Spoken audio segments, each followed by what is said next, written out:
Hello, everyone, and welcome back to the Shooters Lounge podcast. I'm your host, Matt, at Post Up 323. Don't forget to like and subscribe, guys. You can follow us on the socials at Shooters Lounge 3 and also follow us on YouTube and wherever you get your podcasts, Apple, Spotify, whichever, Amazon, whichever ones you want to follow, you can follow us on there too.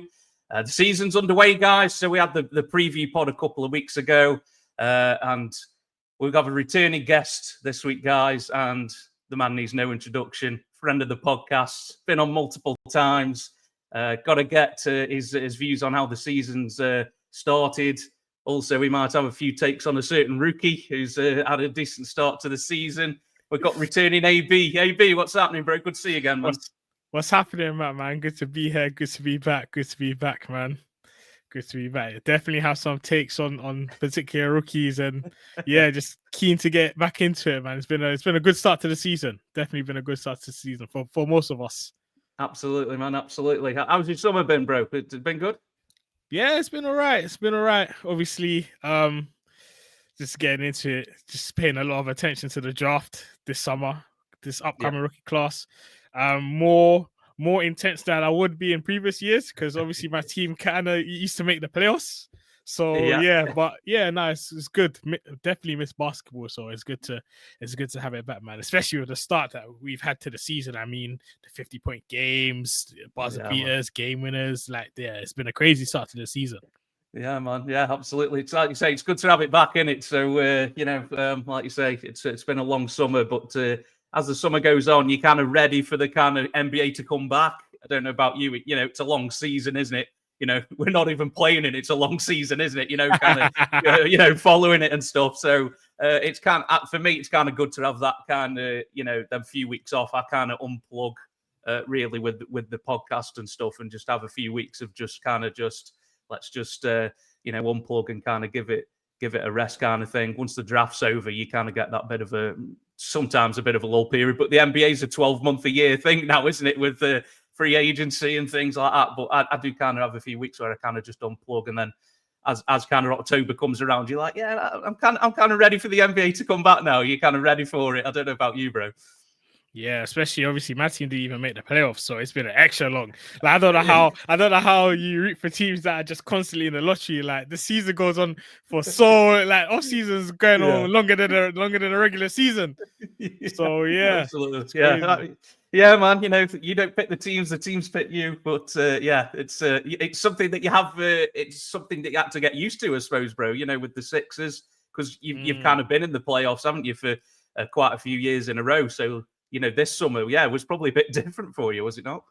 Yeah, definitely different. But obviously, it just allowed me to enjoy the playoffs and basketball for what it is, just agenda free. It's like okay, the Pacers are going on this nice run in the East. Okay, so you're just running it up, especially that finals was good, man. It's just obviously unfortunate what happened to Tyrese Halliburton in that game 7 because I mean the anticipation for it was at all-time high. I mean, especially with that Netflix documentary coming out, the starting 5 after that was they really lucked out on that. It's crazy that they had every single piece in that whole season, basically. Yeah. So on Netflix, the Kingmakers, then, are they? Or is that what we're saying? I mean, it was in the NBA as well. Who knows? Maybe I made some Moscows. Who are they following this year, bro? That's what I want to know. I mean, you get that information out there, bro. Yeah, but I think one of the favorite pods that I had last season, mate, was that game 1 of the finals, because we went on, didn't we, straight after. And we were just like, I can't believe what I've just watched. It was like half an hour of us just shaking our heads, just going, I don't know what I've just watched, bro. Like, literally, buzzer beater, Halliburton. It's just like, what have I just seen? It was a brilliant half hours pod that was, bro. It really enjoyed that one. I don't know about you. I'm sure you did. Yeah, that was a crazy time. Yeah, literally, that was just pure live reaction. As soon as the game was done, we were just at it straight away. Crazy. No rehearsals, just literally straight after the game. Let's get online. Let's get on live stream here and go, what have I just seen there? Unbelievable. But obviously moving on to this season, AB. So I'm sure you've been back to them late evenings again with watching NBA basketball. So better get used to that, haven't we, for a bit? So we'll kind of get through to surprises and disappointments so far. So what have you been liking, AB, so far? Teams or players, or maybe disappointments as well? Either whichever way you want to go. What are your kind of really thoughts on the season so far, dude? I'll start off with a positive note. I don't want to be biased, but I got to start off with my Sixers, man. I mean, in terms of like bigger surprises, I'd say definitely my Sixers, because I remember even coming into this season, obviously last season was a disaster. I mean, obviously we were just trying to tank and keep our pick, which was obviously top 6 protected, and it could have gone to OKC, but we managed to get the number 3 pick in the lottery, which I mean we really lucked out, man. It's crazy. But I think it's something that we deserve for all the pain and suffering that we've been through, man. Adam Silver owed this one. So, obviously, poor season last year. So many injuries. I mean, Maxey and Embiid, Paul George barely even played as well. We were just trotting out guys from the street. It's like, listen, you want to come play for the Sixers? Sure, go ahead. We were just signing guys and they were paying on the day. So, I mean, did you get a call, AB? Or did you get a call? They didn't call me, man. Daryl Morey. I don't know what's happening. Hey, listen, I can't guarantee I'll knock down open shots, but defense, hustle plays, setting screens. I could have been one of the guys, man. I love it, mate. Love it. I love it. But so it was just bad. But coming into this season, we didn't know what the Sixers were gonna look like.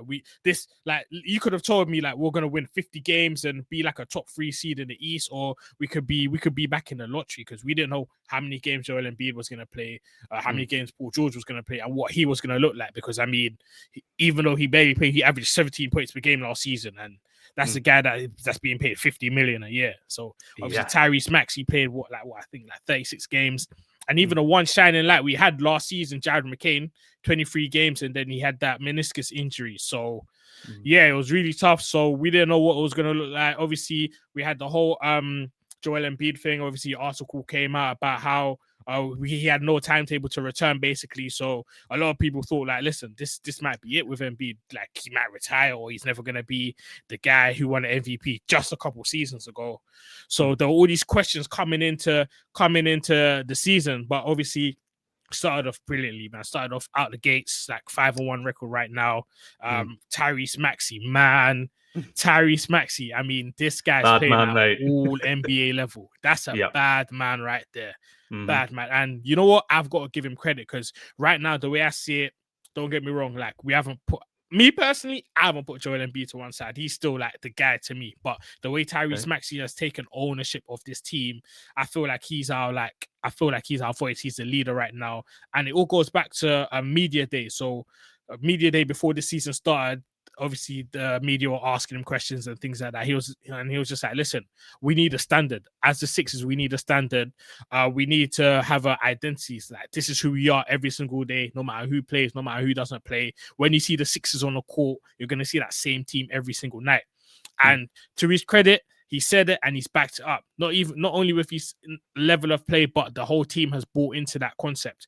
Because what standard is that? That's ball movement, that's pushing the pace, that's playing team basketball, shooting threes, running in transition, hustle plays. I mean, the whole team so far has bought into that. I mean, Quentin Grimes, that's another player I have to give credit to, because coming into the season, listen, he wasn't even at media day because he didn't even have a contract. He was battling with the front office. He was battling with the front office, trying to get a contract. In the end, he had to take the $8 million qualifying offer, which means he's going to be a free agent this summer. And obviously, naturally, you've seen how that's affected other teams with Kuminga on the Warriors, for example. He had to. So that can all affect a player's psyche going into a season. But to his credit, he's put that to one side. He's balled out. I mean, coming off the bench, just the other game when we beat the he's dropping 22 points, 13 rebounds, 13 assists, 7 rebounds off the bench. He's been balling out, knocking down threes. Kelly Oubre seems like he can't miss right now, and I don't know how that's gonna translate throughout the season because you would know as well. Kelly Oubre is a bit of a roller coaster. Yeah. Oh yeah, it's fun though, isn't it? It's fun. It's a fun roller coaster. Like yeah. When it's going well, it's fun, but he just can't seem to miss. And we've even signed a couple two-ways guys like Dominic Barlow. Like I didn't know much about him before, but he's come in. Obviously, he's missed the last couple games, but when he has played, hustle plays, rebounding, passing the rock. Even Adam Bona, who's been basically our quasi starter because Embiid's so in and out, but he's been a defensive menace. Like literally, I can go through the whole roster. Like everyone's been performing well, everyone's been balling out.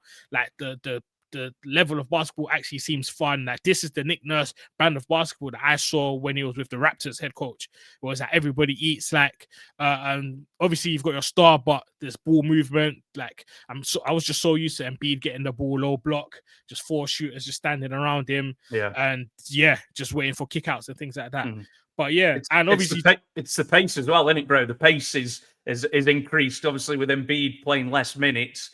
You kind of got that run and gun thing going on as well, which obviously with Embiid in previous years playing a lot more minutes than he is now, you've kind of does Embiid fit on this team now, bro? That's a big question I've got to ask you, bro. Now is he the guy to be on this team now?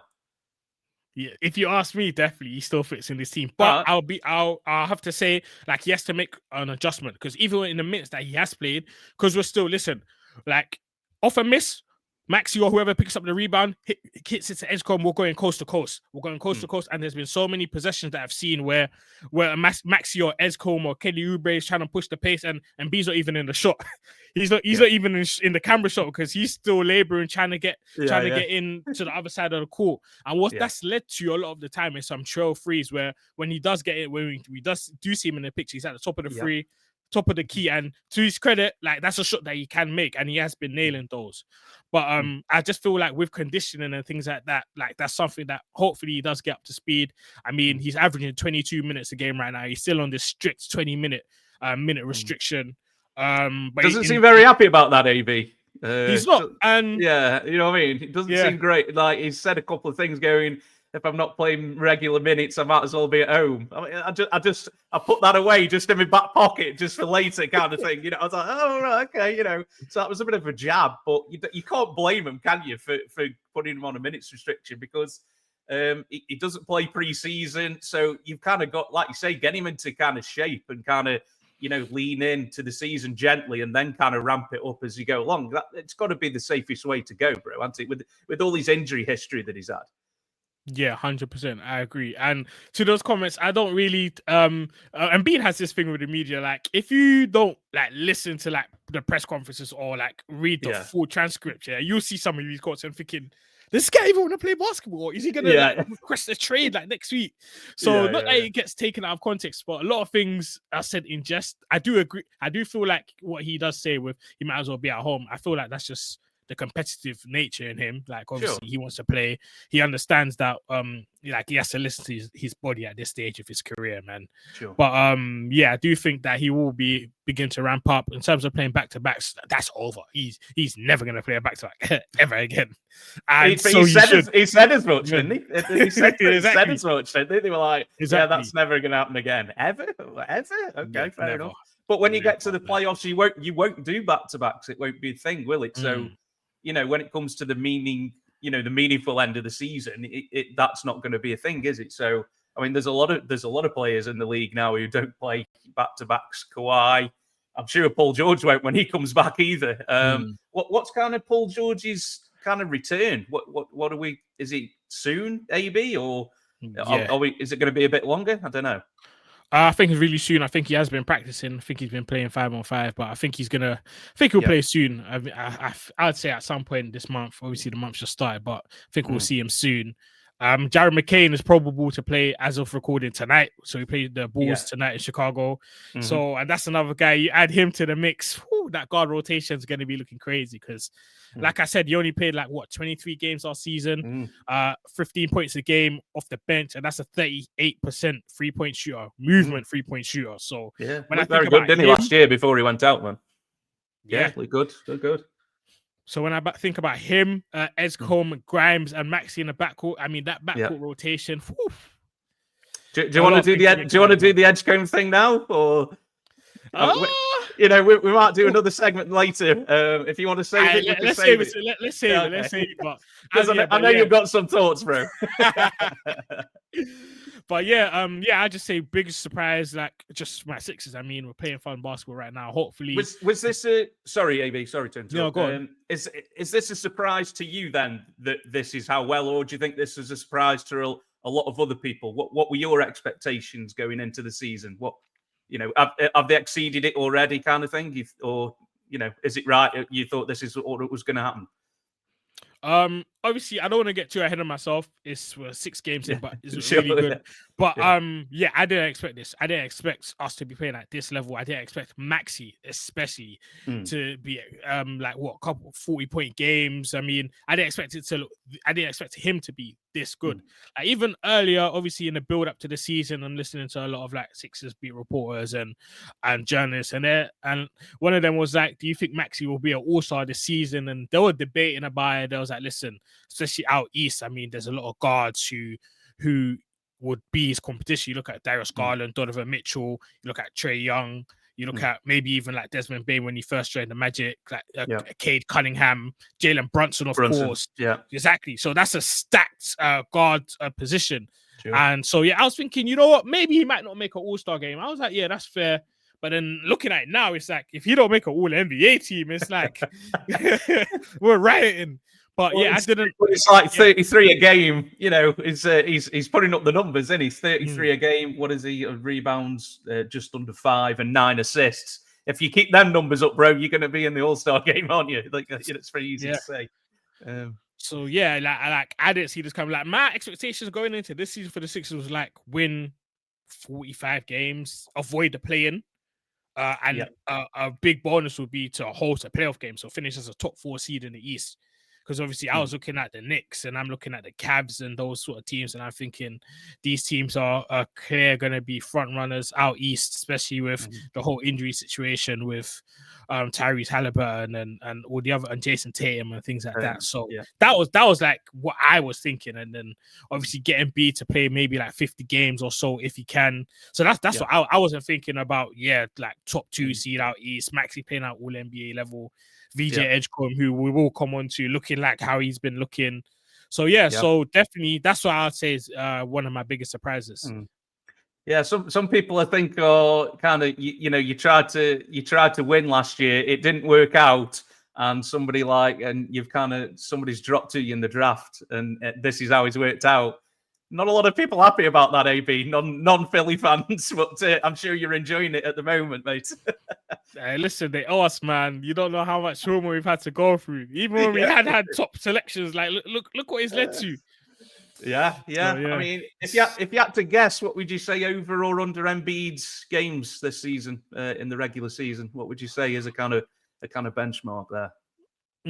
So he plays 4 of the 5 so far. I don't know. I'd say if we can get 50 games out of him, then that's something I'd definitely take. But I was a hard under. If the line's 50, I was a hard under to start the year. But like you say, he's playing. If they play him on a minutes restriction, then will he play him more games? Probably will. That's the aim, isn't it? Of being on a minutes restriction, I think, to play in more games, but you're not playing as much, so the kind of wear and tear is not as adverse, isn't it? That's the kind of idea, I think, isn't it? To get him to play in more games. Yeah, I think eventually, though, obviously he'll come off the minutes restriction. It's been gradually increasing. So last time I played like 25 minutes. Game before that, he played 23 minutes. First couple games, it was a strict 20 minutes. So yeah, hopefully it does preserve his career. And I mean, like in 3 of the 4 games this season, he's dropped 20 points. So the production's still there. He's playing less minutes, but he's still putting up, decent numbers as well. So, the production's still there. Obviously, more minutes, hopefully, will mean more production kind of thing. But you've got people now that you can kind of hopefully, rely on, and it's not as much pressure on Embiid now to kind of, carry that, the heavy lifting offensively. Now you've got a guy you can put the ball to and get it at the end of games. and he's shown that he can. He's not afraid of the big shots and stuff, is he? And Maxi, so I'm a big Maxi fan, mate. He's brilliant. It's brilliant to watch him play. It's good. If Sixers are on, it's like, oh yeah. If Maxi's playing, I'll tune in, man, for sure. So. Moving on, mate. Any other? Do you want to go a disappointment now to see go from good to bad? I don't know. Yeah, I probably got another surprising team. Or do you want to do disappointments? Should we go disappointments? Either or, mate. Do what you like, mate. You friend of the podcast, mate. You can do what you like on here, AB. Cool. One more surprise. One more team that surprised me before we come on to disappointment is them Spurs, man. Them Spurs, man. I wondered how long it was going to be before we got to the alien. The things Victor Wembanyama is doing is crazy. Like, I don't even know how to.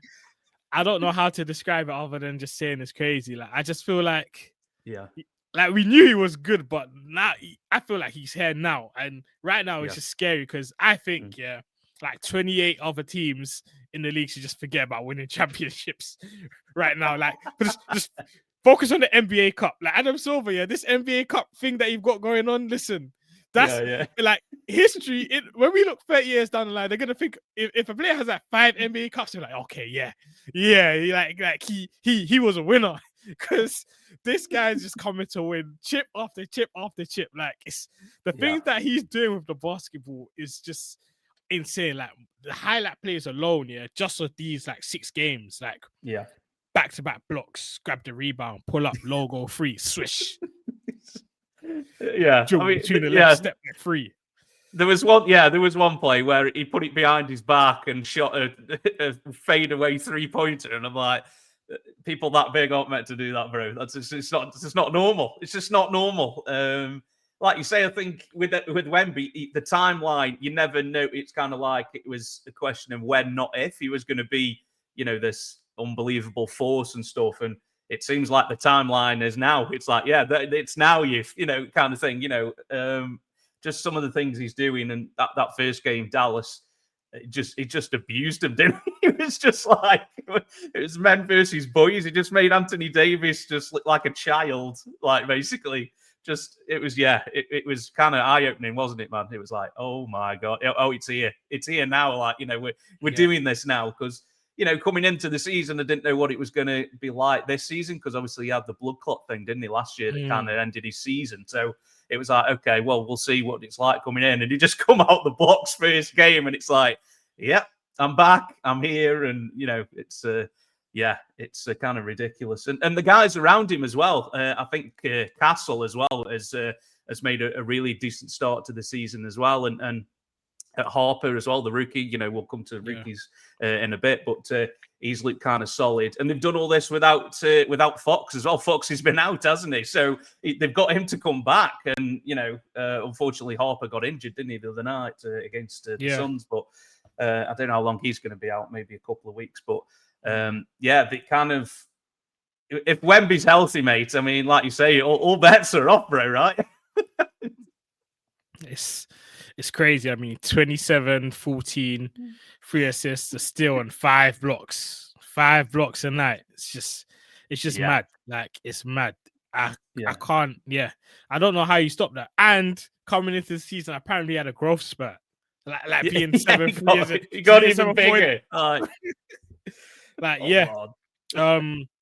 Like you mentioned, no Fox as well. I mean, when you add that to the mix, I'm a big De'Aaron Fox guy, and a lot of the media is like, oh, they might have to trade him, or what they're gonna do, or how they're gonna fit, and things like that. Like that, those are champagne problems. Those are problems you figure out like down the line, but you can never have too much talent in the NBA. And so I envision Fox to go straight back in the starting lineup. I think they'll move Champagne to the bench. Especially obviously with Harper out as well. So and obviously Fox and Wemby, they haven't really played much because obviously Wemby had the blood clot issue last season, and Fox is dealing with a hamstring injury. So I heard it's only 5 games. I heard 5 games they played together. I feel like that. It's really low, mate. Really low. Exactly. Number. So we don't even know what that's going to look like. So I'm excited to see De'Aaron Fox added to the mix. I'm excited to see the pick and roll between him and Wemby. And I just feel like people that are saying that they might have to trade Fox, or because don't get me wrong, Stephon Castles look good, but he's not a point guard at the end of the day. I mean, we've seen that in a couple opening Spurs games, a lot of turnovers. I think he had like 28 turnovers in his first like 5 games. Excuse me. So obviously, Fox coming back, point guard, initiate offense, take the ball out of Stephon Castle's hand a little bit so he can move to shooting guard, which is his natural position. And yeah, like I'm excited for this roster. I'm excited to see what this team could do. And listen, like Wemby hasn't even made the playoffs, but I don't know. Excuse me, but if he continues at this level, because there's no doubt he's at MVP level right now. But my thing is, especially with like the whole MVP narratives and things like that, and how the voters are, like, I don't know if he keeps this up, if they're gonna give him MVP. Like, I don't know in the history of the NBA, a player that's come in and won MVP without even making the playoffs. I know he won MVP as a rookie. I think it was Wes Unseld won MVP as a rookie, like back in the day, or something like that. But obviously, like in a modern era, in a modern day, like how can you not give him MVP where he's a highlight reel every night? Yeah. I don't know. That's down the line. Obviously, if they continue like this, it's going to be very interesting to see where they place him, because there's no doubt he'll get votes, but like to win MVP without even laced up in a playoff game. But that all goes to show, like, he just transcends everything, because we've never seen anything like this before. No, absolutely. Do you think this team's a playoff team then, AB? Constructed now, yeah. I think it's the West. It's tough out the West, isn't it? Like, there's a lot of good teams. So you think this team will be they'll definitely be in the play-in at least, won't they? I think. Yeah, I think there's definitely enough talent around Wemby, whereby they'll be able to make a playoff push. Yeah. They got some good vets on the team as well, though, haven't they? Kind of thing like Kelly Olynyk, Luke Cornett, Harrison Barnes, just kind of good pros, aren't they? You know what I mean? They've been around, been in some, big games. Obviously, Barnes is a champ, isn't he? So, kind of decent. And also this kind of young, exciting kind of new players like, Keldon Johnson as well. And like I say, Castle with Fox. And then you've got Dylan Harper you've just taken in the draft to put with Wemby. Like Harper and Wemby are the future, aren't they? I think of the Spurs. I think that's pretty safe to say. If Harper, he looks like he's made a solid start to the year, kind of thing. I only got to see like 10 minutes of him watching the Suns game the other night. Obviously, with the Suns taking the first loss to the Spurs, loving that, bro. Sold Wembanyama to everyone. This is how you do it, mate. But, 9 points, crazy. It's probably the highlight of our season, mate. That'll be. Wow. I'll be honest. But just like you say, just they've got the centerpiece, and then it's all about kind of sprinkling stuff around him now. Trying to obviously health's always going to be an issue with Wembanyama, but I think he's one of them players now who, if he's coming to your city, if he's coming to your town to play, it's a kind of must-watch thing, man, isn't it? I think that's pretty safe to say. He's reached that level where he's like, oh my God, Wemby's playing Wednesday. We need to go and watch this guy in person, because I think watching it in person must be unbelievable. Did you watch him in the Olympics, AB? You went to the Olympics, didn't you? I didn't get to watch him. Okay. I couldn't remember which games you said you'd been to. Sorry, bro. But I can imagine watching him in person must be like an out-of-body experience or something. Definitely on a bucket list. Yeah, 100%. 100%. Any other teams? These are your surprises. So got a couple of disappointments. Yeah, got a couple of disappointments. Starting off, I mean, we got to start off with the team with no wins, man. They still have no wins. The Pelicans. Yeah. Have they won yet? They haven't won yet. And they still 0-6. Yeah. Yes. Yeah. I mean, this franchise is just in poverty right now. I mean, it's bleak, man. It's bleak. It's dark. It's so dark for them right now. I mean, 0-6. Yeah. They don't even have their first round pick because they traded it. And I don't even know where to start with this team. I don't know where to start with this team. The fact that they have they don't have their first round pick, and the fact that they traded up for Derek Queen, and that hasn't been great at all. I mean, I don't know why they do that. Like, I don't know why they trade for Derek Queen, because the fit was always going to be questionable. And like I said, obviously coming into this season, obviously I was paying a lot more attention to this upcoming draft class more than recent years because obviously Matty was in the lottery and they had the number 3 pick. So watching like a lot of March Madness, and obviously Derek Queen is a player that I like. Like I was tapped into March Madness. Him and that Maryland team were really good. I mean, the Crab 5 scored a buzzer beater in, I think, was the Sweet 16. But yeah, he's a good player. But the fit was always going to be questionable when you have someone like Zion, because with Derek Queen, you need someone around him who can rebound and play defense and things like that. Because obviously, if you're going to put him as a 4, and so the fit was always going to be questionable. And to trade up for him, I just don't understand it. I don't get what they're doing over there, and to make it even worse, like he's just got so much pressure on him. He's got so much pressure on him now because of the situation. And like, even in the game against OKC, like, you know, when he checked into the game at the 6:51 mark in the fourth quarter when they were down 32, that's when the guy that you traded up for is getting minutes. So ouch. Yeah. It's just I don't know. This team is just bad. I think this trade is going to be brought up a lot this year, isn't it? The trade to kind of go up in the draft, man. The longer it goes that the Pelicans haven't won a game, this trade just keeps getting brought up, doesn't it? Because it just looks worse and worse and worse every time you see it, and it makes you kind of wince, doesn't it? When you see it, you're like, oh, like kind of thing, you know, to not have your first round pick next year, and it looks like, you know, they're going to be in the basement of the Western Conference. It's a tough pill to swallow, you know. But you know, seems like Joe Dumars seems to think he has it all in hand, and he's got this master plan, but it doesn't look great right now, man. A lot of curious moves, like you say.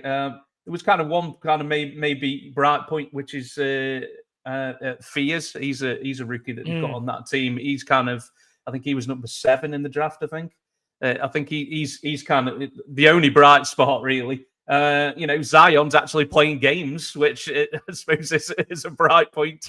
But apart from that, you know, trading for Jordan Poole, which was a weird trade for me. I don't really understand what that gives you. I forgot that Dejounte Murray plays on this team, but because he just never plays. He's out till the new year. You just look at the roster, and it just doesn't make sense. It's a mix of just, I don't know, just kind of players. Like, nothing really moves the needle, really, apart from Zion. But is Zion even Zion anymore? You know what I mean? We've had all these. We're waiting for Zion to be anywhere near what he was at Duke, or maybe in that playing game against the Lakers. But that kind of summed up the Zion experience. It was brilliant, and then he had to go off injured and didn't even finish the game, and that's kind of how it's been. So, yeah, it's. Does Willie Green last the season, mate? There's been a lot of speculation with Willie Green, bro. Do you think he lasts the season? I don't think you can put it on the coach, can you? This is come from the front office, and of you know, the players that he's been given to, you know, to do something with. Can you blame it on the coach? They can, and they will, because no, Joe Dumars will. Yeah, exactly. Like, Dumars has just come in. Like, you're not going to fire the GM, are you? So someone has to take the fall. He might be the fall guy. He's definitely it's the easiest thing to do. I mean, it's the easiest thing to do. So he's probably gonna have to take the fall for it. It's just unfortunate, because coming into this season, everyone's like, I know we've said this a couple of years, but wow, Zion's lost weight. He looks built. He looks in good shape. Like, even his media day availability, like, he sounded positive. He sounded upbeat. I know naturally Zion, he's a naturally upbeat guy anyway, whenever you hear him speak. But everyone's like, okay, the Pelicans, they could do something. Like, Zion's going to be back. He looks in good shape. Maybe they're going to get a good season out of him. But obviously the stuff like this is just... it's just. Do you know why Zion sounds so enthusiastic at the presser? Because he just read his salary. That man's happy. I'm all right. Yeah, this is great. Yeah, brilliant. But just a side note, AB, assistant head coach on the Pelicans is James Borrego, who has head coached in the league before. So keep an eye on that one. Yeah, he was in the Hornets. Yeah. So keep an eye on that one, bro. if Green gets the chop, they might have the guy already in house to kind of slot in, maybe. So, that's one to keep an eye on. But yeah, it looks pretty bleak at the moment, doesn't it, for the Hornets? Don't really see a way out of it. It's not going to be a quick fix, is it? No, I don't think so. I mean, yeah. I mean, we'll wait and see. Maybe DeJounte Murray should be coming back soon, but I mean, at 29, coming off an Achilles, played 31 games last year. We'll see. But obviously they traded Dyson Daniels away for him, and Dyson Daniels in Atlanta's looked really good last year, and he's really good. So everything they've done just hasn't worked. It's pretty much what we're saying, isn't it? Everything they've done just hasn't been, just hasn't worked. I think there was like 2 or 3 years ago where people were like, Pelicans got a lot of assets, can do stuff, and I don't know where they've gone, but they haven't turned into anything. It's going to be a tough year, I think, for Pelicans fans, man, isn't it? Yeah. Any other disappointments, bro? Yeah, another team that's kind of disappointing me this season is the Orlando Magic, man. The Magic. I mean, they're 3-4 right now. Obviously, this is a team who coming into this season, they assessed the situation out east, and I was like, listen, as rightly so, as a lot of teams should look around in the east, that's on that like fringe level. But like, okay, like there's no Jason Tatum on the Celtics, there's no Tyrese Halliburton. Like we got to make a move. They traded, what was it, 4 or 5 first round picks to grab Desmond Bane, and that hasn't been great at all. He hasn't been great. No. I think they're asking too much of him. Like he's not a facilitator, but this team lacks a lead guard and a facilitator. Like, I don't think Suggs is that. Anthony Black shown flashes in his 3rd year, but I don't think it's enough. Like they just need a lead guard. Like I feel like they should have just kept Cole Anthony at this point. I mean, in Milwaukee, he's been doing well. He was more of like he's like the most point guard person they have. I mean, they have. I feel like this is a team that they have defensive issues. I mean, my Sixers put out, what was it, like 136 on them. This is a team that they only gave up 120 points, I think, like 5 times last season, and they've already done like a couple times this season. And just Banchero, man, I just don't like his shot selection. I don't like his shots. I don't like the way he plays. Like, this is a guy who is very talented. I mean, so it's your number 1 pick in this draft, very unspoken about. Got his money, which I feel like deservedly, but it's just like 6'10", big built. I don't want to. It just sounds like an old head take where he's like, just get on the block, like, because he can do more than that. Like he can do more than that. But it's just that the shot selection, like the fact that he loves to take those mid-range inefficient shots, and he doesn't settling for jump shots a lot more, man. Yeah. I think that's what I've noticed. Yeah, bro. Definitely. So yeah, this is a team where I don't know, maybe they do get it together. But so far it's just it's not looking. I still feel like they're missing. Their roster is just not. It just doesn't fit to me. Yeah, they lack shooting, don't they, bro? And I think that was kind of their Achilles heel last year. They brought Bane in, who is kind of, what is he, 38% 3-point shooter for his career. One guy isn't going to solve all of your shooting problems. That's pretty safe to say, isn't it? Like you say, that kind of elite guard facilitator is really what they're missing. And I saw enough of Tyus Jones last year playing on the Suns, mate, that he is not a starting point guard. He is a point guard who comes off the bench. He's a backup point guard. Tyus Jones is not a starting point guard in this league. I saw enough of it last year. So they kind of brought him in and thought maybe he was going to solve a lot of the problems, because obviously his turnover ratio, everybody goes about the assist to turnover ratio, but sometimes the eye test, actually watching them, and obviously because he played on the Suns last year, I watched a lot of him, just doesn't, he's not good enough to be a starting point guard. So, that's probably, that hasn't worked out as good as probably what the Magic hoped. The weird thing is, like you said, bro, the defense, because Magic were one of the top 5 defenses last year, and now they're just getting shellacked, aren't they, in games, like you say, bro. The defense is just gone. It's not totally, but it's just not there as it was. These teams are are pouring it on against them, aren't they, bro, in these games? So yeah, that's very worrying. And like you said, Banchero's kind of shot his decision making, settling for a lot of jump shots and things, and like you said, old man game, get in the block, get it to the free throw line, get some rhythm, and all. It's all that, is it? But a bit perplexing at the moment because I was high on the Magic, bro. In the preview pod, I thought, great move, get Baines in, decent shooter, but it hasn't quite worked yet. But like you say, these are like overreactions, aren't they? 2 weeks in, AB, it's early days, isn't it? But this is why we do it, isn't it? But it's pretty concerning, isn't it? At the moment for the Magic, because like we said on the preview pod, and you alluded to it earlier, Halliburton's out, Tatum's out, so Indiana and Boston aren't going to be up there. The East is wide open, bro, for somebody to take it. I mean, Cleveland haven't started amazingly well. 4-3. 4-3. The Knicks are 4-3. Miami are 4-3. So it's wide open for somebody to kind of grab it. And at the moment, your Phillies are one of them who've kind of made a good start, and you're top of the East. But I did say this, a team who's looking at, if you're in the East thinking we could finish in the top three in this, because it was kind of there for the taking, and Magic were one of them teams who I was looking to, could the Magic finish second or third in the East? I mean, it might still work out, but early days, it's not. The warning signs are there, AB, aren't they? Yeah, definitely.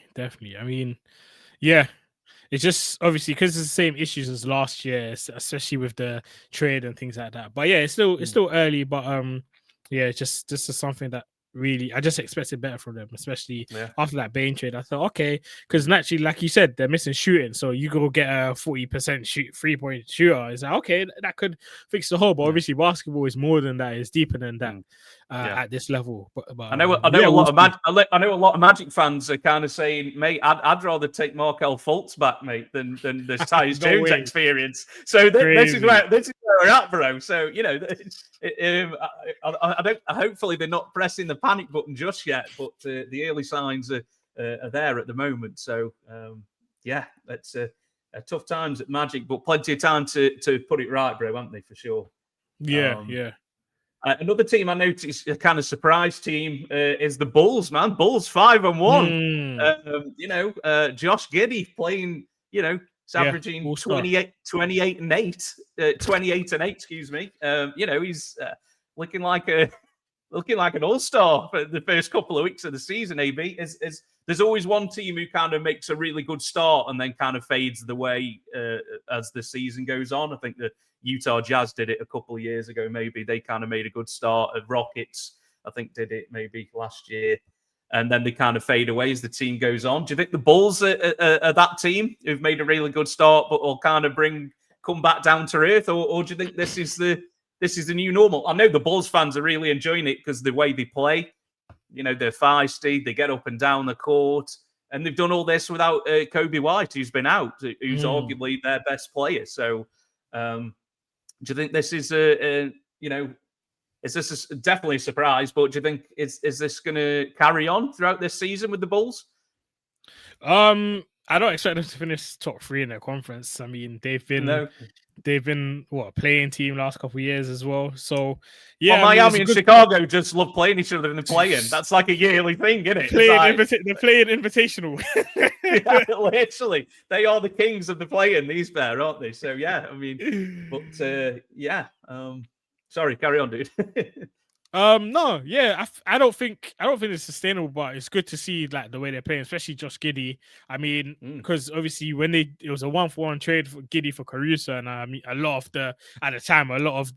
when it first got announced, a lot of the backlash or everyone was waiting to be like, okay, when are they gonna announce the picks? Like, okay, Shams, you've announced that the Bulls are trading for Josh Giddey. What else? What else? And we were just waiting, and then nothing came. And obviously the fact that Caruso won a championship with OKC, a lot of people were like, listen, like you have to get like some draft picks because this is a team that's traded away players and not really got any draft picks or anything of value for like a rebuild, because this is a team that a lot of people believe should have been rebuilding or should be in rebuild mode. But clearly the higher ups, the front office doesn't think that, and they've taken a chance on a lot of guys who were lottery picks or guys who haven't really found a place to call home in early in the NBA career. Guys like Isaac Okoro, obviously Josh Giddey as well. But yeah, and those guys have been playing well so far. So credit to them. As I said, as this time of recording, we play the Bulls in Chicago tonight. This is a game that I'm looking forward to. Top two teams in the East going head to head. So I get a closer look at the Bulls and what they've been up to so far. And but who'd have that on the bingo card to start the season? 2 weeks in, hang on, what? It'd be like you need to be drug tested or something. So why not, man? So it'd be interesting. You'll have to report back, AB, what your thoughts are on the on this. But Vucevic just kind of gets on with things, doesn't he? A lot of people. It's quite a diverse, divisive kind of player. Some people like him, some people think he's no good, but he just kind of gets on with his business, and he'll give you a double double every night, and that's it, isn't he? 14 years he's been in the league, Vucevic now. He's 35 now. He's getting on, man. Just turned 35, but people like you say, players like Kevin Huerter and Zach Collins, he plays like like you say, haven't really found a home anywhere, and they've kind of Trey Jones as well. They've kind of just these people who haven't been able to find anywhere, and it's all kind of mushed together. And obviously Billy Donovan, decent coach. I think he's well respected on the league, but at the moment, I mean, the Bulls are flying. I think the first loss was against the Knicks. Was that last night or the night before? So they were undefeated up till that point. So I think that's definitely a surprise, bro. Other surprises for me, I think Miami's offense, like Miami are putting up points, bro. Like we've been used to these Heat teams who just struggle to score 100 points. Now they're flying out. They're putting up numbers, bro. I think the top three in points per game, 124, just under 123.9. So they're putting up numbers, mate. Like, you want to know who number one is in points per game? Your Phillies, mate. My Phillies. Sixers, yeah. Yeah, man. Sounds about right, 125 a game, mate. Putting up numbers, bro. Love it. But the Heat have kind of gone away from, a lot of pick and rolls and just kind of, it's a lot very ISO heavy, but they've got guys who can put up numbers and doing it without arguably the best player, Hero. Whether it's either him or Bam, it's got to be one of them as the main guy. But again, Spo, the zombie Heat, they're just kind of just when you think they're not going to be good, they're always there or thereabouts, aren't they? The Heat. So that was a surprise for me. I don't know if I had any others. I think you kind of covered most of mine, bro. I'll be honest. I'd say not. Disappointments. The Magic was number one for me. A lot of people were high on the Hawks as well going into the season, and they're a kind of another one. I'm not a big Trae Young guy. He's injured now, and they won without him. So is there a Ewing theory with the Hawks that Trae Young's out and they're better? That's going to be the narrative. That's the ESPN headline that is this week. Are they better without Trae Young? They might find out at the end of this year because he might not be there. I think he's in the last year of his contract, isn't he? So Trae Young may be moving on, or unless he re-signs. But he could have re-signed in the summer, and I don't think the Hawks are willing to offer anything. So, that was good another, because people were high. I mean, I'm not a massive Trae. You're not a massive Trae Young fan, are you, AB? Are you a Trae Young guy, or? I mean, obviously the talent's definitely there, but I just feel like I can't remember. With someone like Trae Young, the roster has to be so specifically built to facilitate his lack of like defense or his flaws. So it's always going to be a tough task, man. Yeah, for sure. Okay. And any other surprises or disappointments, AB? I got one more disappointment actually. Sure. Go. Yeah, the Warriors, man. Warriors been disappointed with the Warriors so far this season. Okay. This is a roster that I just don't like. I just don't like this roster at all, man. I mean, Okay. they were the last team, to even make a free agency move this season. Obviously, bringing in Al Horford. I think they're going to bring in Seth Curry at some point, but this roster is just old. Like Ja Morant, Al Horford, Steph. Like, I don't like it. I don't like this roster. I don't like the fact that they lost to the 0-5 Pacers on the second night, who on the second night of a back-to-back, missing a whole bunch of players. They were killed by Quentin Jackson, undrafted guy. He just dropped 25 and 10. Like, Siakam's a warrior killer. Like, he when he sees the Warriors on the schedule, like, he just goes crazy. I mean, Warriors resorted to zone and he just killed them because obviously the easiest way to kill a zone is to get into the middle of it, and he was just knocking down their mid-range, them paint shots, and he's always going to knock those down because that's his bread and butter. They blew a fourth quarter lead in that game. Pacers went on a 21-5 run to end the game. Steph had 5 turnovers, shot 8 for 23, and the game before that, like, they lost to the Bucks without Giannis.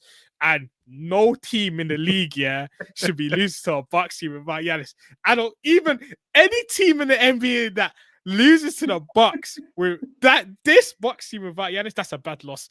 The 0-6 Pelicans, the 0-7 Nets, you lose to the Bucks without Giannis. I don't care. I don't care who you are. That's a bad loss. You should not be. It was the Ryan Rollins game, wasn't it? Yeah. 32 points, knocked down 5 threes. And that was a Warriors pick, former second round pick. They drafted him. Yeah. And he got he got let go by somebody, didn't he? And the Bucks picked him up. Yeah. He's been playing well for them, to be fair. But he's like definitely a surprise, isn't he? For sure. Not much for the Warriors. They're a bit long in the tooth now, bro. It's them, Curry, Draymond. Now they've got Horford, another guy who's North End of late 30s. Are they just going to have these dumb losses then, the Warriors, do you think? Is it's just going to be their season? It's going to be silly losses? Or I think this team will struggle without making a move. Obviously, the whole Kuminga thing as well. I just that's someone who you need. Like, you need young, athletic wings who can run and who can defend. And obviously, I know he's not the ideal fit, but you need players like that. So I don't know. And the whole Steve Kerr thing is a bit sketchy as well. I mean, he's in the last year of his contract. Clearly, the era's coming to an end. Bob Myers has walked away. A few years ago. So, boy, I'm not hinting at anything, but if something comes out of the Warriors camp like end of this season, I'm not going to be surprised at all. But something drastic needs to change, because obviously we all love Steph Curry, man. We all love, like, what can you say about Steph Curry that's bad? No. Like, you just want to see him continue to win. You don't want to see him go out sad. You want to see him go out on his own terms. Obviously, it's very unfortunate with the Clay situation, the fact that they had to let him go, and obviously he's gone on to the Mavs and things like that, because like, that's a legendary team, man. That's a legendary team. You want them to all go out together. So I don't know what's gonna happen, but I want better for Steph. I want better for Steph. That's for sure. I was kind of high on this team. I thought they were, Steve Kerr is going to figure it out. Still got these older statesmen. When Curry and Butler play together, they win more often than not. And I thought Kuminga had come out in the kind of like FU mode, going, I've had all this turmoil. I'll show you why I'm worth, getting the money and stuff. It's 4-3. It's not a disaster, is it? But they're 1-3 on the road. They haven't lost at home. So is it going to be one of them, we're good at home, but away we're just not there kind of thing? Possibly. But yeah, they've lost 2 in a row now. So, but I think I'd trust Steve Kerr to kind of sort out any issues. But it was just a weird situation. The whole Kuminga thing is weird. He didn't play at all, and they needed people. They they were basically in the playoffs. They just ran out of people, didn't they? And Kuminga's just sitting there, and he's not playing him. It's just a weird situation, wasn't it? That it's just a very strange situation. And and it might come to an end with Kuminga getting traded at some point. I think is it January when he can be traded? Is that just all? Is it just leading to that? AB, do you think where Kuminga will be on another team to end the season? I mean, it's looking more likely than not. So I wouldn't be surprised at that. But yeah, I just like I said, I don't know. I don't even because I don't know what you get back for him. I don't know what you look for to adjust the situations in the roster. I don't know, but obviously, if there's a team that's like I said, like we've been saying, it's still early. These are just early reactions, but obviously, this team has seen it all really, so they have the experience and the know-how to navigate through these rough spells. So we'll just see how they get on. Yeah, no, absolutely. The OKC are just carrying on from when they left off, bro, aren't they? Even though they've got loads of injuries, they just keep on winning anyway. Not a surprise or a disappointment. It's just the champs are doing what the champs do, and that's to win, bro, isn't it? SGA's just doing his thing, and they just keep going, don't they? The Thunder just keep marching on, don't they, bro? Yeah, I mean it's crazy. They just unearth these guys who just pluck guys into their rotation, like AJ Mitchell. Boop, there you go. All of a sudden, you can be a sixth man on this team and potentially win sixth man of the year and crack the playoff rotation. Yeah, and we haven't even seen much of Nikola Topic, who was a lottery pick 2 years ago. Yeah. So he's going to be out for a while, isn't he? I think. Which unfortunate for him. He hasn't even played yet, has he? So and Jalen Williams hasn't played this year yet either. That's something probably to look at going forward because it was the wrist issue he had in the finals, wasn't it? He kind of played with it, which we didn't know about at the time. They just keep going, and because they're such a young team, you can't really see it changing for the next few years, can you, bro? This is how it's going to be with the Thunder, isn't it? So unless they get to a point where you can't pay everybody, and then some people are going to have to go. But at least for the next 2 or 3 years, this is how it's going to be, isn't it? So, still the team to beat, bro. The champs, obviously got a target on the back. So we'll see how that pans out. So, move on to the next segment, bro. Which I'm sure AB, I'll have I'll take great pleasure in discussing. We'll check in on the rookies, obviously, starting their first NBA season. Do you want to kick this off, AB? What are your thoughts on this rookie class? Has it got a chance to be an all-time rookie class? It's looking quite good right now, bro.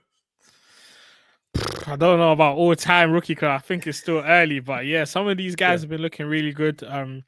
Naturally, some of these guys I'm still waiting to see more. It's still early in the season, but I'm still waiting to see more from a couple guys in this class. But one guy who I think I've seen enough. Just give him rookie of the year already. Get over and done with. That guy Valdez Edgecombe, man. BJ Edgecombe, I mean, crazy. Like, I've never seen a rookie like look this good and this NBA ready like so soon, like right off the gate. Like, it's just crazy the way he's been playing, the level of play. I mean, first game in the NBA, how about this? Just dropped 34 points on the Boston Celtics, third most in NBA history. Like, it's just crazy. Like, nothing phases him. His athleticism is scary. Like, some of the dunks he's tried to attempt in game, like he hasn't pulled any of them off, like any posters, but he's gonna be a dunk of the year candidate. He's gonna put someone on a poster this year, and just like how Anthony Edwards done, what was it, Yuto Watanabe, when he was on the Raptors a few years ago. Like, it's gonna be a crazy highlight reel when he does do it. He's got great poise. His free ball's looks really, really good. Like, he's shooting 42% from free so far. And this was a guy on 6 attempts. And this was a guy at Baylor who his biggest question was his 3-point shooting. And I don't know if it's a hot sheet. Like, his form looks good. He's taking rhythm threes as well, so he's not just in the corner and he's just getting the rock swung to him. Like he's taking threes and rhythm, step back threes, all that kind of stuff. So yeah, he's really good, man. Distributing the rock as well. He's averaging 25 and 5 like already this season. Like those are all-star caliber-ish numbers as a rookie. It's crazy. So and you're in a backcourt with like a Tyrese Maxey, you're in a backcourt with a Quentin Grimes, who we spoke about earlier, who's been balling out. And he's still got this sort of like production, shooting efficiently as well, 50% from the field, 42% from three, and 82% from the line. So, and his defense looked really good as well. Like he's had some good, like he's had some assignments which he struggled with at times. He's a rookie coming in, but his defense, like his lateral movement, like he's moving his feet, he's getting in front of the defenders, he's getting into passing lanes, getting steals. So yeah, I can't speak highly enough about this guy, man. I can't believe that he fell to us. I'm not gonna lie, when we had the third pick, I wanted us to grab Ace Bailey. I saw the potential 6'9". I heard the Jason Tatum / Kevin Durant comparisons. Like that was I was gutted. Like, I'll take that. Yeah. I was like, yeah, we're gonna draft this guy who has a questionable 3-point shot. I was getting Simmons flashbacks. I was getting Markel Fultz flashbacks. I was thinking, no. But then obviously I heard his story. I heard like where he comes from. I heard like what he had to battle just to get to the league, and like those are the type of guys. Like obviously talent is a lot of the things in NBA. Don't get me wrong. Like you have to have talent, but character and like work ethic. Like I'm hearing about how Tyrese Maxey speaks about him. And Tyrese Maxey was on Inside the NBA with like Charles Barkley and all those guys, and he was saying that listen. He told the team that listen, I'm gonna have a practice at like 6 a.m. Whoever wants to come through. And VJ Edcombe was one of the 2 guys that were there. So work ethic. I love the fact that Maxey's taking him under his wing, because that's another guy, good character, good locker room guy who puts in work. And obviously, when you put in that much work, like it should show on the court, which is what's happening with Maxey, and which is what I'm seeing happening with VJ. So I'm very excited. He's been boiling out, and yeah, man, rookie of the year race is over, man. Give it to him now. I need to get over and done with. But I'm keen to hear what like your thoughts on him. Like obviously, I gotta take my bias away from it. So yeah. What are your thoughts on the rookies? I didn't really know a lot about him when he came into the league. Not gonna lie, I think in the draft it was kind of like, oh, we need to take this Edgecombe guy because apparently we'll regret it if we don't. Like you said, I think they were looking at other people in the draft, and I think they just decided, oh, we're going to have to take this guy instead, regardless of the position and all that, because you've already got your kind of young guard in Maxey. But the first game, mate, he already showed that you'd made the correct decision. I mean, that first game. He doesn't play like a 20-year-old, that's for sure. He's very poised, and it's explosiveness as well. And somehow you've stumbled into having like one of the most exciting backcourts in the NBA right now, which is unbelievable. And I didn't see that. And yeah, he turned up at the TD Garden, didn't he, in Boston that first game, and just said, yes, I'm here and I'm arriving, and this is what I can do. And it was very surprising in a good way. Obviously, like you said, he's really, really exciting prospect, man. And if he's this good now, and like you say, his work ethic is similar to Max's, where they put in the work, mate. They are up early, practicing before practicing, and and you got to love people like that, bro, aren't you? Who are willing to put in the work and put in the reps and stuff like that, and that's great to see, isn't it? So yeah, I mean, it probably wasn't the play that you were looking for, but it's. I bet you're so glad that they took him, aren't you? Because he could have gone to somebody else. You must be happy about that, AB, right? 100%, man. This is I mean, I think, like I said, that character fit, like work ethic fit, and then like there's a lot of discourse about there's 4 like players in our backcourt who are going to be looking to play substantial minutes, like in Grimes, VJ, Jared McCain. Like I said, you haven't even added him to the fold yet, and of course Maxey. So it's interesting to see how it looks. Nick Nurse has a good problem on his hands with regards to lineups. Like, are we gonna trot out a 3-guard lineup? Like, we haven't even really spoken about Paul George as well. So yeah, it's gonna be interesting to see how we navigate through this. But yeah, he's looking really good. And like I'm hearing similar to the whole De'Aaron Fox situation we spoke about earlier about adding him to like the guard rotation in San Antonio with your Dylan Harper and Stephon Castle and those guys. Like, it's a good problem to have. Like, just see how it works out. And yeah, there's no like guys that's already talking about, oh, we're gonna have to trade someone or we're gonna have to do this, do that. No, just breathe. Like, let's see how it looks so far. I mean, he'll have that rookie kind of, you know, peaks and valleys and stuff, won't he? I think throughout the season, because most rookies do, don't they? Which, you know, fair enough. But like you say, fantastic start, and like I say, a great problem for Coach Nurse to have.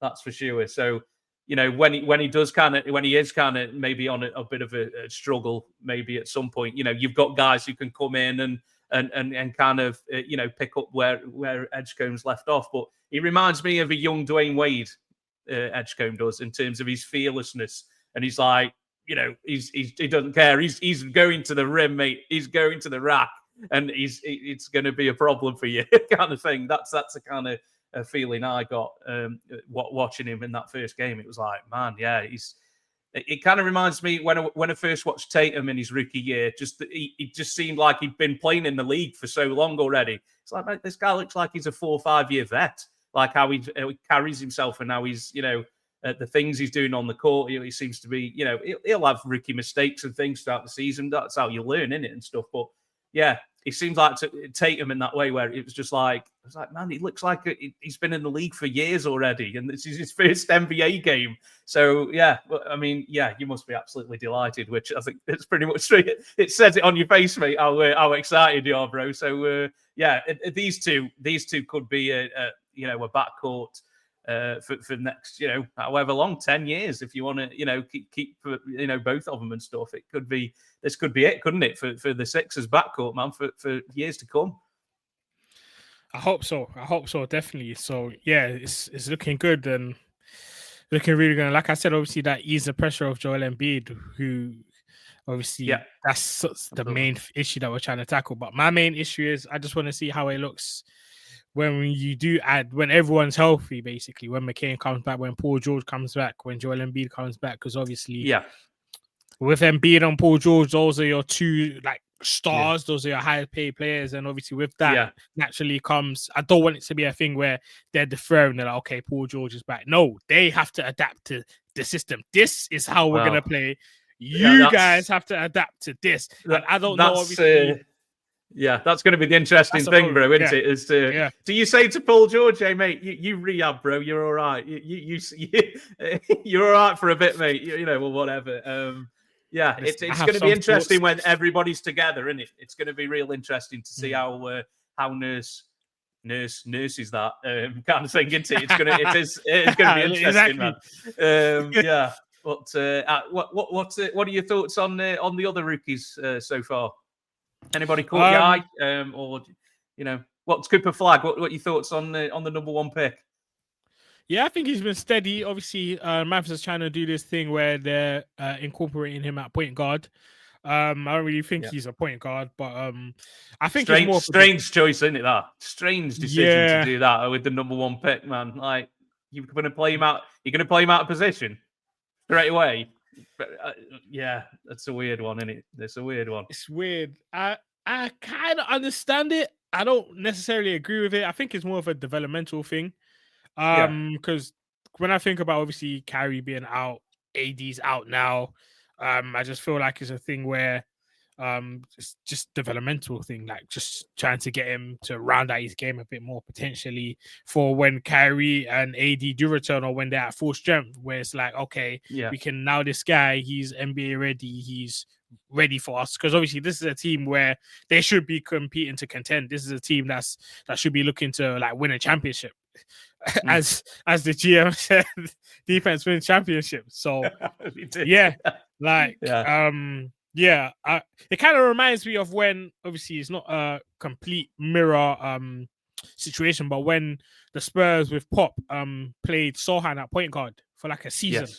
Yeah. I feel like that was a more developmental thing to be like, Mm. okay, listen, like we want to try and win, we want to try and like develop you. So when obviously we got Wembenyama or whoever that is, when we're ready to compete, like you've got that sort of like skill set to be able to round out your game and things like that. So if that's the logic. Yeah, is that the thing then when he's trying to do that now because he knows they're not going to win it this year, but if next year and they get Kyrie back, or they're thinking kind of maybe, it might be, and then next year is the, oh yeah, then we'll give it a go.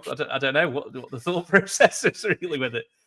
I don't know, but I do know for sure that you have Anthony Davis and Kyrie Irving on your roster. You shouldn't be thinking 2 years or 3 years ahead. You gotta think right now because you don't know what any of those guys are gonna look like next year or in 2 years with that injury history. So, well, we don't know we don't know when Kyrie's coming back. Is he coming back this year? I think they're thinking at some point, like after the All-Star, but you don't know that yet, do you? Like you say, he'll be rehabbing and stuff, won't he, after his ACL tear? Yeah, just a strange thing. You take a guy on and you're going to play him in a position that he hasn't played. just a weird decision, like. But he's what's he averaging, like 13, 14 a game or something like that. Are you putting in the best position for him to succeed? But like you say, maybe this is a long term. It's obviously going to be a long term commitment, isn't it, to somebody like Cooper Flagg? Because the idea is that he's going to be the guy for to lead your franchise, but they had one guy and they're trading him away, so it might not be a long-term commitment from the Mavs. I don't know. It seems strange, but he's definitely got skills, hasn't he? As a basketball player, AB, it's pretty safe to say. Yeah, of course. Yeah, definitely. Man. So, any other rookies? What about? There's a surprising one. Cedric Coward, I think, is a bit of a surprise one. Yeah, for Memphis. He seems to showing that he's got some talent on him, hasn't he? Yeah, no, he's really impressed me. He's really impressed me so far. And I haven't seen too much from him, but 11th pick in the draft, averaging what 15 a game, 15 and 5. Scored in double figures in 5 of his 6 games. Knocked down a few threes as well. So yeah, he's been good. Yeah, I feel like he's going to get a lot of playing time in Memphis because it just feels like they're perpetually just dealing with guys that are hurt. Like, I don't know what it is. I don't know what's going on over there, but suspended. Yeah, what's going on? So much stuff going on over there, but yeah, I think he's definitely going to have opportunity. And the way the Grizzlies play as well, there's a lot of ball movement, there's a lot of getting everyone involved in the offense. So I think he's thriving off that, and I think he's benefiting off that as well. And he's someone who is a bit of an older rookie at 22 years old. So we always see that some of these older guys, obviously, they've played in college more, so they've developed more, and they're more like NBA ready. Yeah. So yeah, he's been playing well. He's been doing these things. Someone I've kept one eye on this season. Yeah. No, absolutely.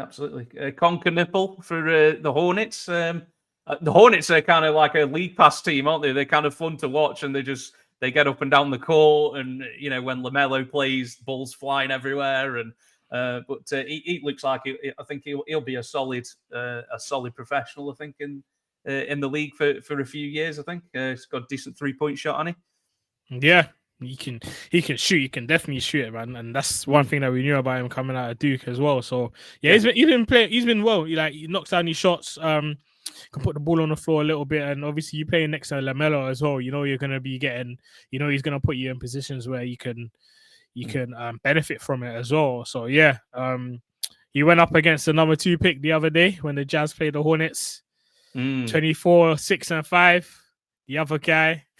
I think we got to speak about it eventually, but the other guy, 6 points in 19 minutes, man. He's struggled to even get on the floor at this point, Ace Bailey, man. What are your thoughts on him so far?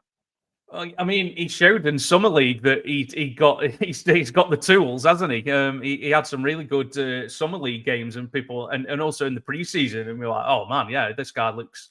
But now the season started, it seems like, yeah, he wants to get 15, 20 minutes a night off the bench, and it's all just gone away. Very, very strange, another strange situation at the moment, really. But are they just, leaning him in because it's a rookie and the Jazz don't want to be good anyway? They've got they've kind of got the three big men that sometimes they play all at once, which is weird, isn't it? Kessler and Filipkowski. I can't remember the third one. There's three big men. They feel like, bit of a weird setup. The Jazz. I don't know what the Jazz is kind of, what's their aim, to be good or to tank. I'm not really sure what the thing is with them. Obviously, Markkanen as well. Sorry, is the third big man. Sometimes they play all of them at once, which is just like it looks weird. But it's kind of goofy. And Nurkic as well. They've just got loads of big men. Kevin Love. They've just got loads of big men. It's like such a weird roster. Very strange. And then Keontae George and things. But it's not a great start, but obviously, like we said, AB, aren't we? The season's young and stuff, and but I think I expected Bailey to show a lot more than he has so far. But like I said, season's young and they've got time to put it right. Dylan Harper, we already mentioned. I think he's made a pretty solid start. Unfortunately, getting injured the other night. Fears we mentioned. I don't think there's anybody else. Jack Unis for Miami. Always keep an eye on who Miami draft because they always 100%. Seem to work out. Do you know what I mean? They've got great scouts at the Heat, man, because they just bring these people you've never heard of them, and then they end up being a decent pro and stuff. But it's that Heat culture, man. It's that Heat culture. Can never write it off, mate. Can never write it off, bro. But I think at the moment, it's pretty safe to say that Edgecombe is the standout so far, isn't he? That's pretty safe to say that he is. He's looking like it's going to be exciting. It must be really exciting at the moment to watch Philly games. AB, right, with that backcourt, man, and they get up and down and they're relentless, and it must be exciting to watch, man. Yeah, it is. I was just thinking, this is probably the most fun I've had, watching the Sixers. Because obviously, don't get me wrong, we've had the Simmons experience was really fun, in the early years and things like that. Yeah. But there was that weight of expectation where it's okay, you've won 50 games, but you just flame out in the playoffs. This one, because don't get me wrong, I still want us to win a championship, because we've had to strip it down to the bare bones, but okay, we've got to start back up again. Because obviously through injuries and through last season, it's expectations have been tempered. Coming into the season, expectations were very low. So see the way we're playing now, the style that we're playing at, and like I said, everyone's just been balling out. Everyone's been good. When you said, number one offense, I don't expect that to stay the same. Don't get me wrong. I don't expect us. Because like I said, the way Kelly Oubre's been knocking down these offense shots, I'm enjoying it while it lasts. Don't get me wrong, but I know, there's no way this is sustainable, man. Always fun having some Army Pappy on your team, mate. It's always fun, bro. He comes out with the red hair and it's just great. It's fun having on that Suns team for that season. It was fun times, but it's just the effort level, man. Been enjoying it. Love it, mate. Have we got time to talk about Morant, bro? We got time for that? Let's go for it. Let's go for it. Man. Obviously, people know Ja Morant suspended one game by the Grizzlies for behavior detrimental to the team after the Grizzlies lost to the LA Lakers in the NBA Cup. Ja made some comments after the game. You need to ask the coaches. Maybe according to them, I shouldn't play. And then last night he said that he's now lost his joy of playing. I don't know if it was playing basketball in general or playing for the Grizzlies. AB, what's your thought on the Morant situation? This isn't something you really want to hear from and behavior from your franchise player, is it, man? Yeah, and it's definitely not what you want to hear, man. It's just it's a difficult situation right now in Memphis, man, especially with the whole Ja Morant situation. Obviously, I think the main thing is he's just not getting on with the coach. I don't think they see eye to eye. I don't think this coach that they brought in, this philosophy really fits the way that Ja Morant wants to play. I heard in his presser the other day that he's someone who likes to play short bursts, in terms of with his players, with his rotation, and I don't think that's something that really Ja likes, or like obviously as players you want to be out there, you want to get into your rhythm. If you're playing 3-4 minutes and then you gotta go to the bench, like it kind of messes up your rhythm. We spoke earlier about Joel Embiid being on a minutes restriction, and you said you might as well just be at home if you just play 20 minutes. So not to say that's the similar situation, but in terms of like momentum and like feel for the game, I feel like that's kind of affected him. And I feel like the Taylor Jenkins style of offense was obviously more geared towards Ja. That's something that he preferred and kind of like thrived off at times, basically when he was on the floor. So, and obviously that Taylor Jenkins was his guy. So, just seeing this now, I don't think he gets on with him, and I just hearing these comments, like you don't want to hear like 2 weeks into the season, you don't want to hear your franchise player has lost his joy for basketball. That will send me into disarray, man. The season just started, we just reached November, and your franchise player, it said he's lost his joy. Oh man, it's rough, man. On top of that, he got a ton of injuries. Like, I don't know. I don't like the stuff that's coming out of Memphis right now.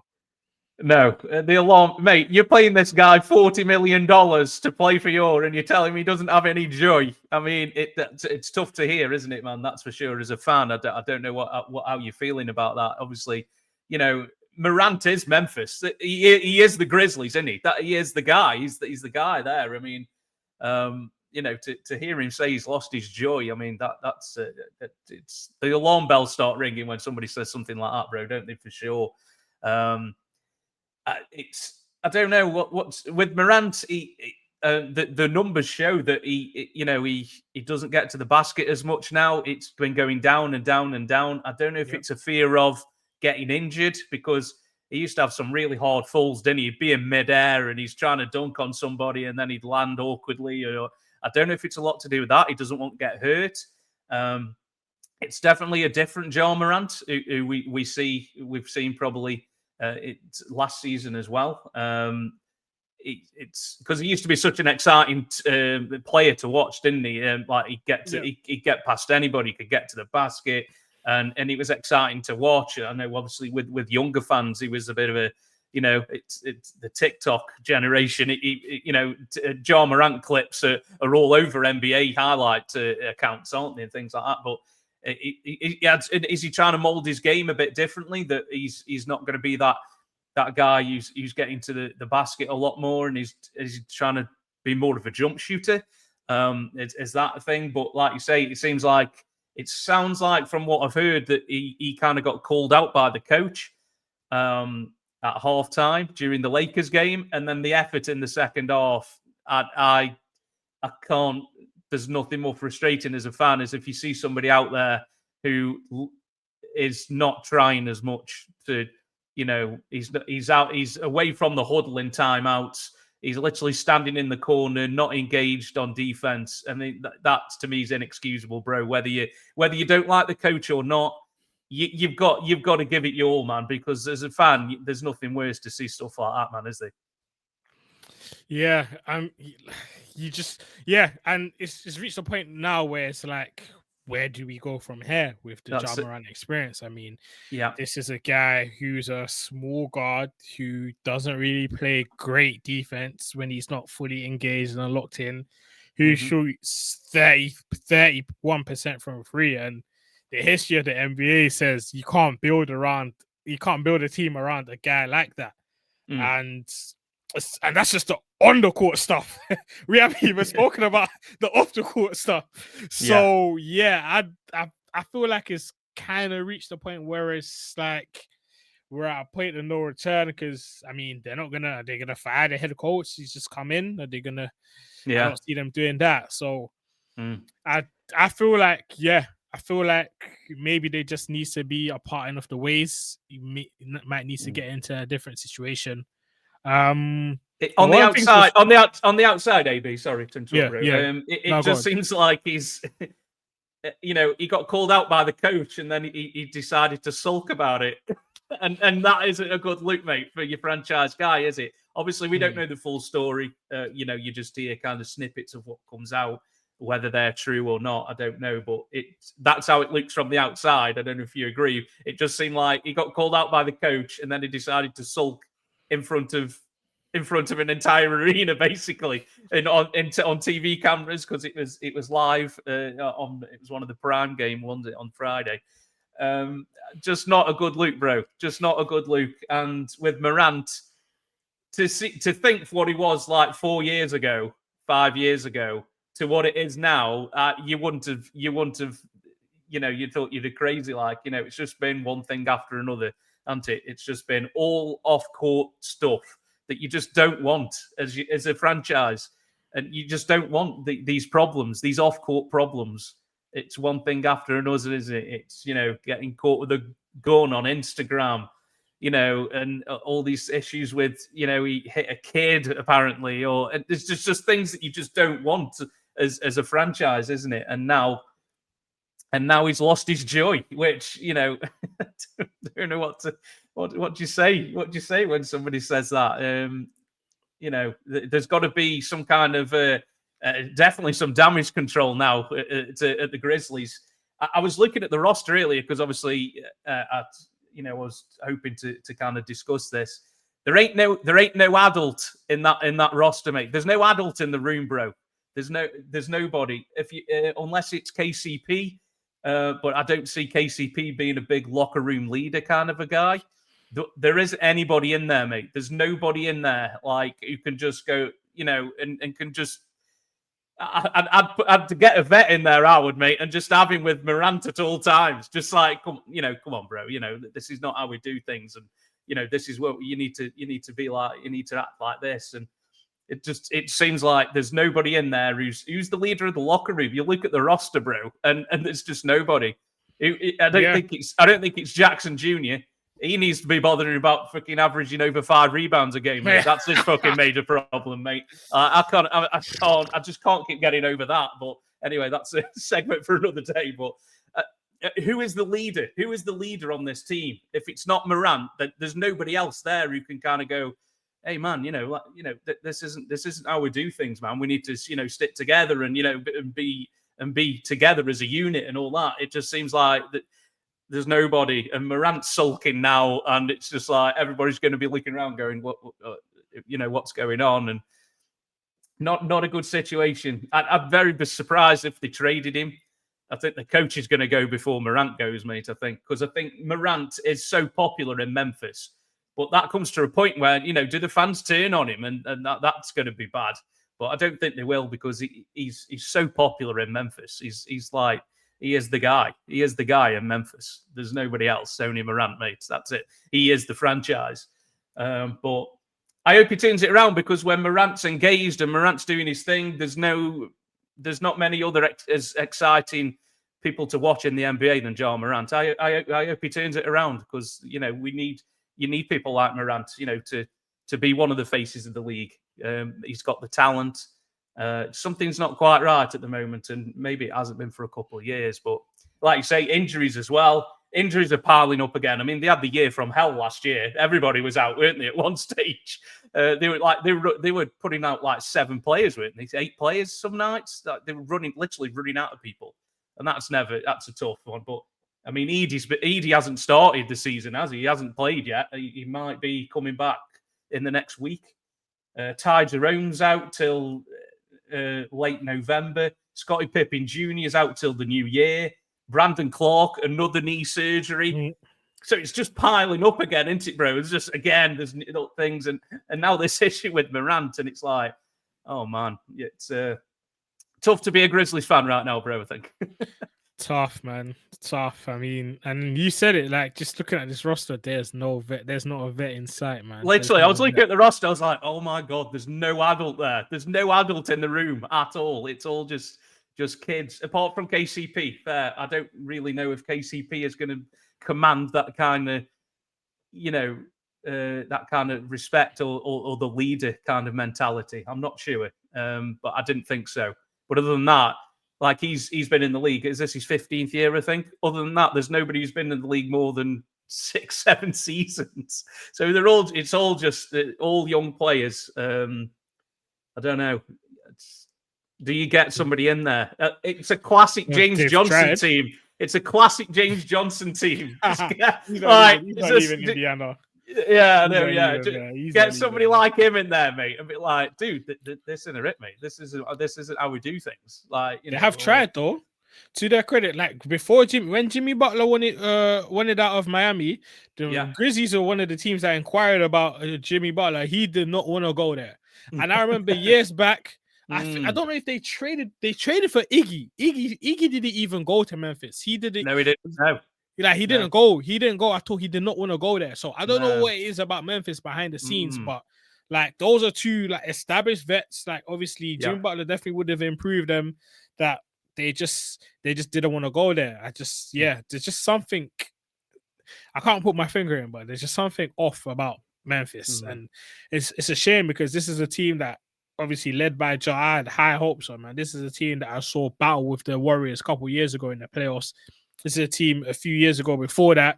I saw Ja knock out of the play-in in a game where he dropped like 35 and knocked down 5 threes in one of the best games I've seen from him. So in terms of talent, it's 100% there, but it's just off the court issues. And one thing I would say though, like if Ja Morant does hit the market, or if they do decide to trade him, he's definitely gonna have suitors. Because it's one thing about NBA GMs, they feel like they can fix like problems. That I've seen players with half the talent of Ja Morant get traded, ask out, and they find a home. So if that is the case, then that might just have to be what happens. Mate, we had Luka Doncic get traded last year, mate. I'm not surprised at nothing now, mate. So, like, I wouldn't be surprised, that it did happen. But yeah, it's more likely that the coach is going to be let go, but than Morant getting traded. I don't know what could you get for Morant, man? Is he, if he gets traded to somewhere like Miami or Golden State, to kind of somewhere where you've got a lot of vets around and just kind of just keep him, on that straight. And Miami might be a nightmare. Actually, don't trade him to Miami because there's a lot of partying going down in Miami, mate. I don't know about that. Coach Spo will have him straight, man. Coach Spo will have him straight. But Pat doesn't take no shit, does he? So Pat Riley. So maybe he needs that. Maybe he needs that structure. Or something like that, mate. I don't know. You know what I want to see? I was just thinking, right? You know what I want to see? If they're to trade him, you know what I want to see him? I want to see him on the Wizards. I just feel like just give that team something. Like this is a team that they just need someone. They need a star. They need someone. You got vets there. CJ McCollum, that's a former president of the Players Association. Say what you want about the hard apron rules. I don't agree with it, but that's a locker room guy. You got Chris Middleton, NBA champion there. Yeah, fair, mate. That's a good shout, man. I don't know. I just see him. Yeah, I'm not sure about the fit, but So Memphis in the next couple of months to just blow everything up and just like trade Morant, trade Jackson, and just bottom out or something. Yeah, I mean, crazy things have happened, bro. That's for sure, hasn't it? Exactly. But yeah, it's unfortunate, man. I'm keeping an eye on the Memphis situation, bro. Keeping an eye on the next game. I think he did play the night after, didn't he, Morant? He did play. Yeah. The night after, I think he did struggle last night. This was last night's game, wasn't it? I think he did struggle. 18 and 10. Well, I say struggling, 18 and 10 and about is it that? You know what I mean? But it's going to be interesting. I think front office are going to have to do some damage control to Memphis. That's for sure. So he's going to earn. They're going to earn their money. But anything else, AB, on the Ja Morant? I think we kind of covered it, great, didn't we? Nah, nothing else. So, that's all we've got then for this time, mate. But thanks a lot for dropping in, AB. Always a pleasure to see you, dude. And hopefully we'll see you back on the Shooters Lounge again very soon. You're always welcome, mate. You know that. So it's good to have you on, bro. But do you want to tell the people where they can find you on the socials, bro, before we head out? Cool. Yep. Catch me on the socials at Clutch New Media on Instagram and on X as well, Twitter, and on TikTok as well. And then just following the NBA season, following my Sixers. Been a good start so far, as we discussed. And hopefully next time I'm on, we're going to talk about the VJ Edgecombe MVP case in addition to the Rookie of the Year case. Now that would be something, mate. That would be something. But yeah, it's always a pleasure to have you on AB. So thanks a lot for giving up your time, bro. It's good to see you. So we'll see you again soon. I'm Matt at Postup323. So you'll be able to watch this on YouTube, and also it'll be available in podcast form on Spotify, Apple, or wherever you get your podcasts. Keep out from the socials, guys, at Shooters Lounge 3. We'll post when the podcast is available. But thanks a lot for tuning in, and we will see you again very soon. Take care, guys.